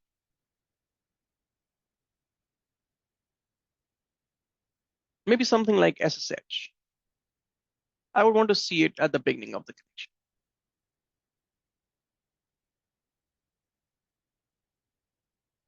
Okay, if ICMP does not work or is not working, then if I have set the logging to at the end of the connection, I basically won't see anything in the logs. Okay, so you have to be very selective in essence of how you want to do the logging, whether at the beginning or the end of the connection.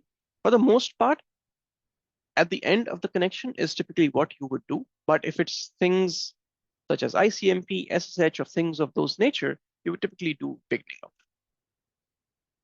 So in this case, we'll just leave it at the end of the. And if you have any syslog servers, you can send the logs to syslog as well. Right now, it's the firewall which will keep it in its buffer.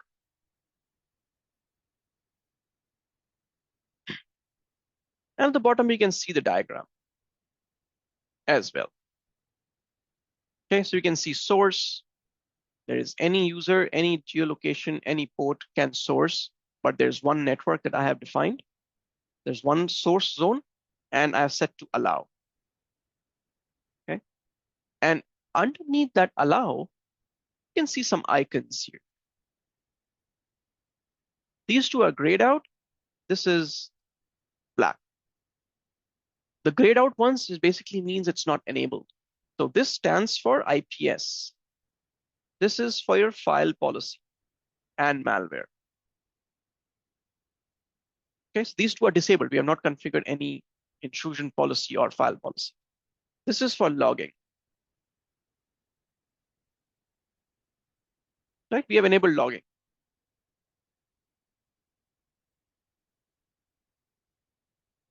If I do no logging, you can see it grays out as well. Okay, so visual markers that you have tell you what you have enabled and what not. Similarly, if I change this to trust, okay, you can see we have trust now marked. Okay? And block is obviously block.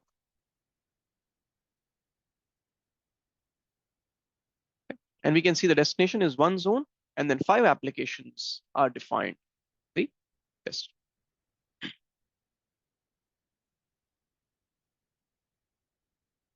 Click on OK. Okay, it's a very basic rule that we have created here.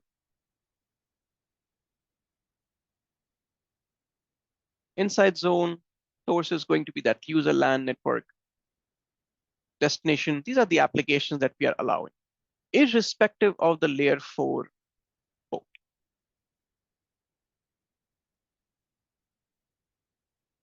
That's your access control in next generation firewall.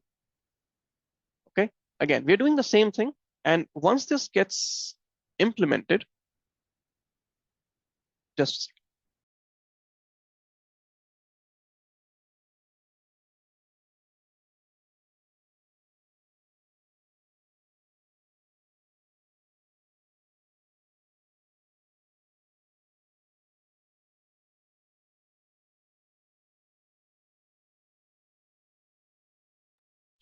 okay. Okay, so when we will deploy this, I'll show you how this translates to the CLI. And within the access policy, obviously, you can have multiple rules.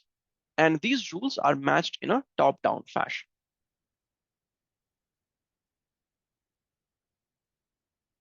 Okay, when a rule will be matched, the matching stops.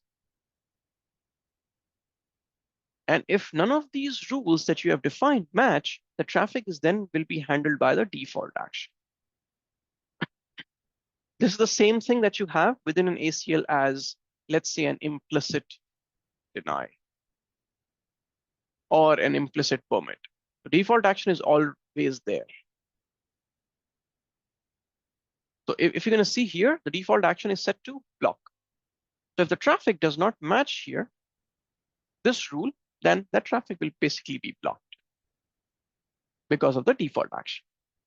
So in our case, we are only allowing traffic from the user LAN to go to the internet. If we try to initiate traffic from the DMZ to the internet, that will be blocked by the default action because it does not match this. Similarly, if the traffic originates from the outside zone, that will be blocked as well. So within the default access control, you have a couple of options. You can do, again, you can do an allow, you can do a trust as well. And we have logging. So by default, the logging is disabled, but I want to see logging for the default action as well, right? Maybe I've not created my policy correctly and it's hitting the default action. I still want to see the log so that I could better troubleshoot. Okay, so at the end of the connection, I'll hit OK. This default policy, the block policy will come after all zone policy? Okay. After all the policies. So if none of the policies match, then we basically match the default action. Okay. Okay. Now, one other thing to talk about for this traffic is allowed to the internet is NAT. Okay, and you can see NAT is right here. And we already have a NAT rule configured. I'm going to delete this. We'll create our own NAT rule. And again, NAT is very similar or exactly as same as ASA, the way that we saw. Okay. We'll create a new NAT rule, and we have some options, whether you want to do manual NAT or you want to do auto NAT. Okay, again, just to recap, manual NAT is basically when we have both the source and the destination. Source address, destination address, okay, we have in the packets. This is the original, this is the translated. If I choose auto, there will be no destination. It's just source. Okay? I explained this when we did the ASA NAT, like exactly the same. So we're going to create an auto NAT. So basically what we're going to create is we're going to create a dynamic NAT or a PAD configuration to allow the users on LAN to be able to access the internet. I'm going to say LAN internet. I'm going to say AutoNAT, and this is going to be of the type dynamic because I want to do PAT. Source interface is going to be my user LAN, and my original address is going to be the user LAN network. And I want to translate this into the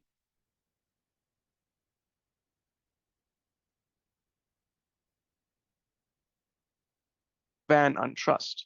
That's a destination interface. That's a flow of the traffic from the user LAN to the WAN untrust. This is going to be my original source. I want to translate it to the interface. So this is going to be in the policy. When we will see on the CLI, this would look like NAT user LAN trust WAN untrust dynamic interface. And obviously there'll be an object here, object, network, user LAN trust, subnet,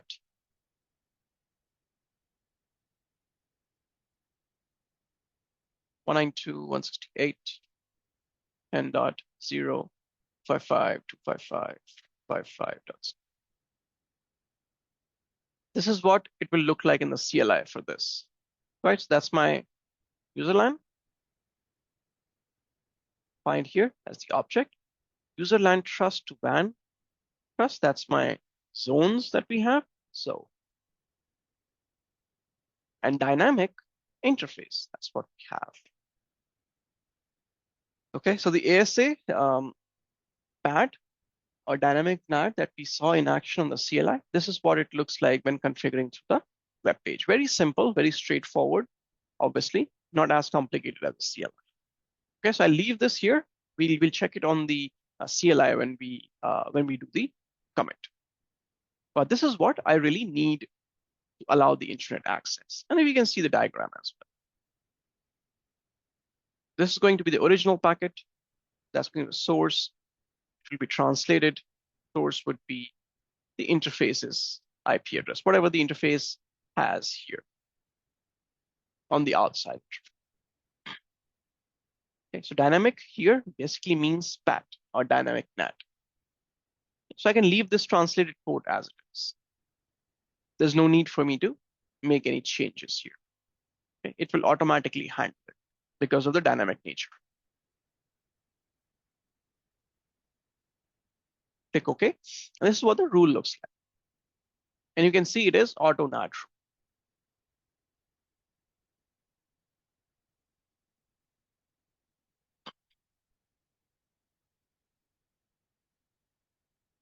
All right. So now since we have made a lot of changes, let's just save it and let's just commit it and see a couple of things in action. See some of the CLI, see how it looks on the CLI, the access list, see how the NAT rule looks like on the CLI. Coming in here to deploy. And we can see, so red basically means things that I have deleted. So I deleted this access rule, the default one, I deleted the NAT rule. That's why it's in red. Okay, so so once I commit, this will be removed from the configuration. And these things will be added into the configuration. Deploy now.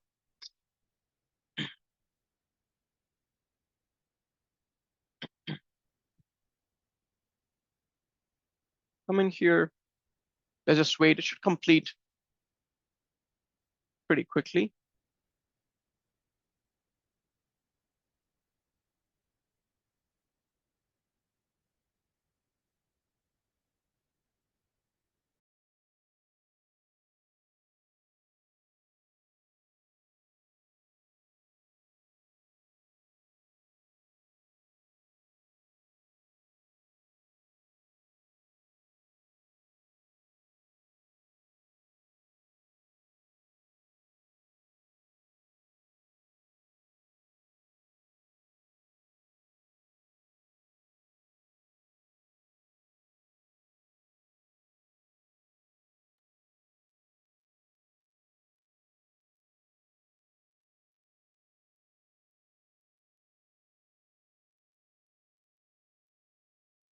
So always remember, the more changes if you have done, the more time it can take for the commit to happen. But obviously it would not take 5 minutes, 10 minutes, 15 minutes.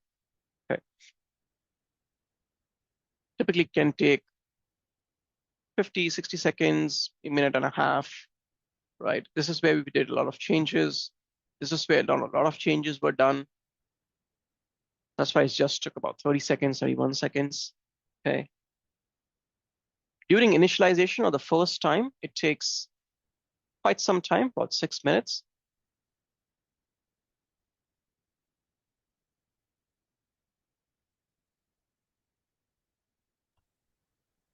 I just have a small doubt, Arun Yes. sir. If normally, I mean, like, I'm working already, but in firewall, but not that much experience. Mm-hmm. As you said that the netting we are just using for the address transmission, that we are mapping the inside users to use this public IP.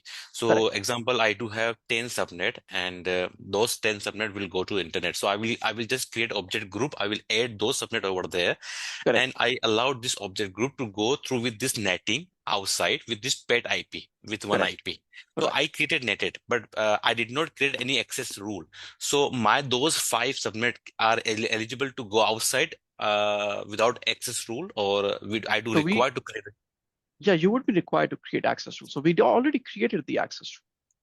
No, that I understand, but my actually what thing is it's like hitting my mind that you create access rule that this particular inside zone and this outside zone and this particular application it will go. But if we will not use this access rule, so they will not permit to go outside, right? Correct. Okay, If the okay. traffic did not use, or if the firewall does not match this access rule for that particular traffic, okay, and depending upon how you have set the default action, if it's set to block, like in our case, then that traffic will basically be blocked. Okay, sir.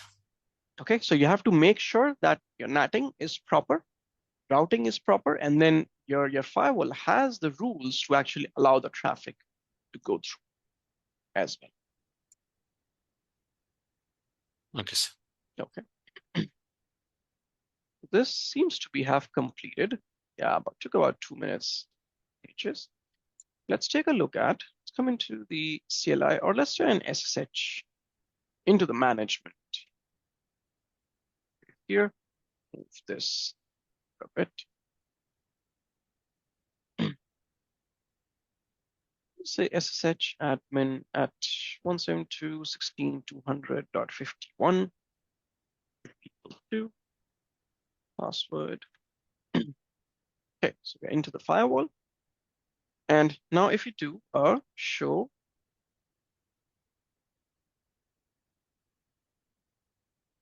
run NAT, and you can see that NAT statement, object network, user LAN trust, or user LAN NAT, sorry.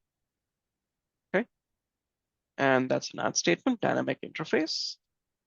We look at object, then we should be able to see that object as well.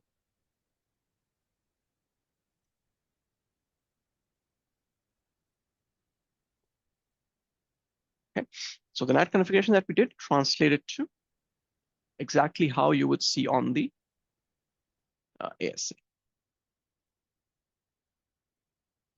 Okay, that's my object. That's my object defined. And dot zero, that's my NATs. For the access control policy, you would still see access list, but it'll be very different. Okay, so the access list that we created, this is what the access list now looks like on next generation firewall.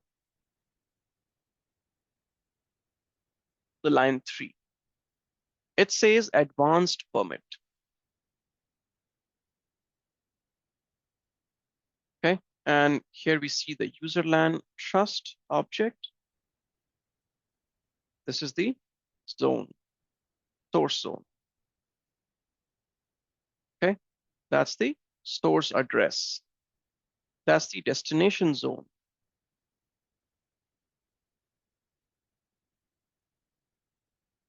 Destination address, any. And when are we capturing the event? Flow end, at the end of the flow. And this line 3 is expanded below, where you now see the IP address rather than the object. So this is the object. Okay, so user land trust, that's a zone. That's the network. So WAN trust, any event log, flow end. And here is the default action, which says deny IPN, advanced deny IPN. This advanced permit means allow. Okay, and this is how it basically means that it needs to do deep packet inspection or do next generation firewall features to this traffic as well because of the advanced permit. And you can see it is, whatever the policy is, it is a layer 7 rule that we created, internet access. Right? It's the same name that we gave to our internet access.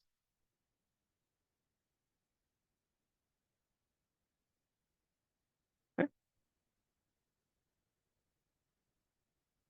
It's a layer 7 rule.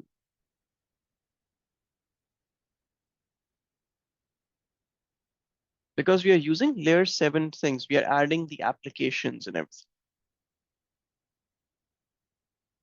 We are not using any layer 4 port information. Right? And here you can see it is a next generation firewall access policy. Again, you cannot configure this from the CLI. Have to do this from the web page or from the HTTPS.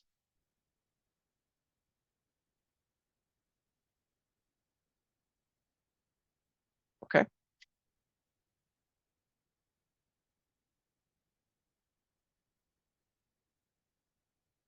Now, since we've defined some of these things, let me come back into our dashboard.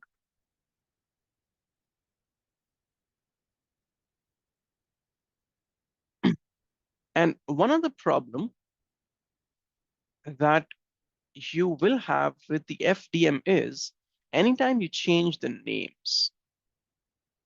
Okay. So if you're going to see here something interesting, it says here,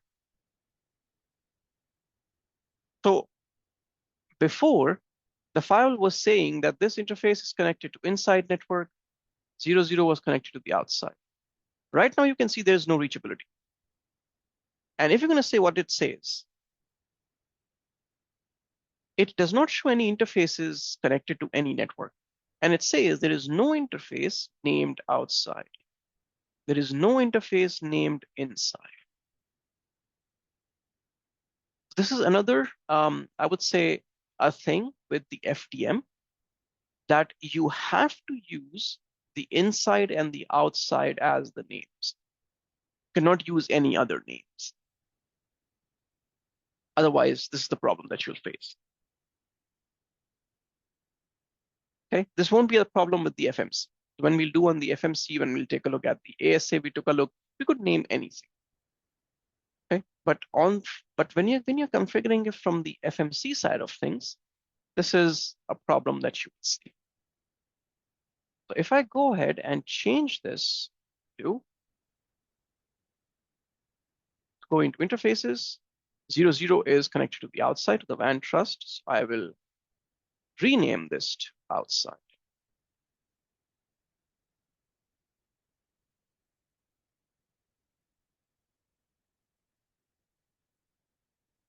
I'll rename this to inside. And as soon as I'll rename these here, they will get renamed automatically across my NAT policy, my access policy, everywhere. Okay. Now, if I come back here, you can see it now shows it again connected back. Okay. So be aware about the FDM. And that's why I came back to this page because I wanted to show this. Okay. So now if I will look at the policies, this remains as it is. Obviously, the inside outside is this. If I come into NAT, you're going to see it changed those interfaces automatically here as well. It now says inside and outside on its own. On the policy as well.